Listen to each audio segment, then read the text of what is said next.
Wilson Blade 98 16 by 19 V8. How does it play? Let's have a look.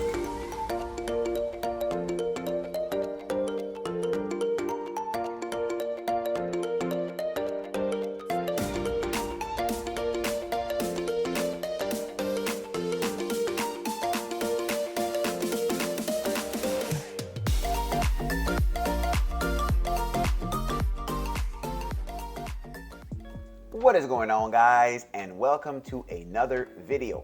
So, Wilson Blade V8, what changed?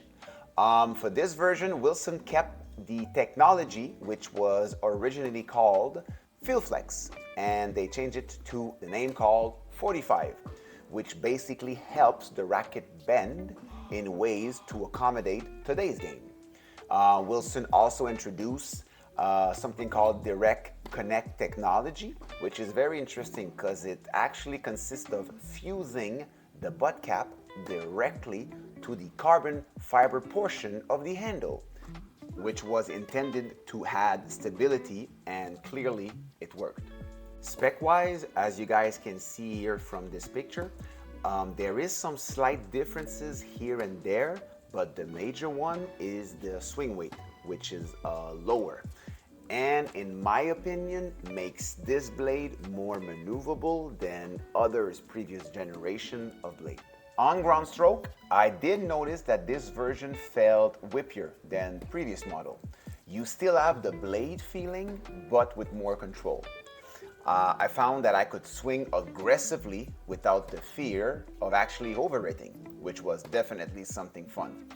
I also felt that this racket was more stable than the V7. Maybe because of the new technology, the fusion of the butt cap, but it's definitely something that I noticed. For this play test, I strung it at 52 pounds with a string that I previously mentioned in my other videos, which is the Dunlop NT Max Plus. And if you guys been watching my channel, you know that I like to string my racket a little bit tighter, so I could have easily went up to 54 pounds and it would have been okay. I usually tend to gravitate more towards a stiff racket, meaning a stiffness of 65 and up. But with this blade, which is a stiffness rating of 61, I was pleasantly surprised how playable this blade felt. Like I said, even though it's a whippy racket, I didn't feel like I lost any control when hitting flat shots. One thing I wanted to mention, guys, is if you have a two-handed backhand, depending on your hand size or your hand placement on the grip, you may feel that the grip is a bit shorter than the V7. I don't know if you guys can see it clearly on this picture here, but it's definitely something that I notice and something to keep in mind moving forward. But if you have a single-handed backhand, it makes no difference to you. At the net, this racket felt awesome. I found that it was more maneuverable than its predecessor, maybe because of the lower swing weight.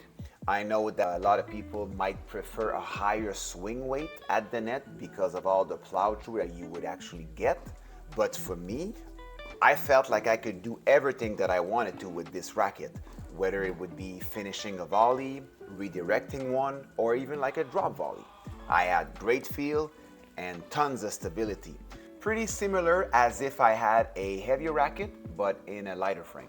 On smashes, it felt also really good. Even though you still got a lot of weight in the head, just like a typical blade, it's still a whippy racket. And like I said before, because of the lower swing weight, it automatically makes it more maneuverable. So finishing point with this blade was a charm. On serve, I also had a great experience. I felt like I could hit easily my target, whether it would be on my first serve or my second serve. I could generate a lot of head speed, therefore have easy power and effortless spin. I specifically liked it when hitting a kick serve. I felt that I had so much bite on the ball. That was just an awesome feeling. Probably one of the best racket I have ever tried for kick serve. If I had to compare this racket, I would say it's close to the Babolat Pure Strike 1619 and the head extreme tour, even though I think that this blade has more feel than the head. So overall, if you're looking for an all-around racket, I would definitely give this V8 a try. So there you have it. Thank you guys so much for watching this video. I hope it was helpful to you. If it did, feel free to give me a like. It helps the channel to grow. Also, if you got any question or comment, make sure to leave them in the comment section. If this racket and all the gear that I've used in this video seem interesting to you, feel free to visit my store. It will be linked down below.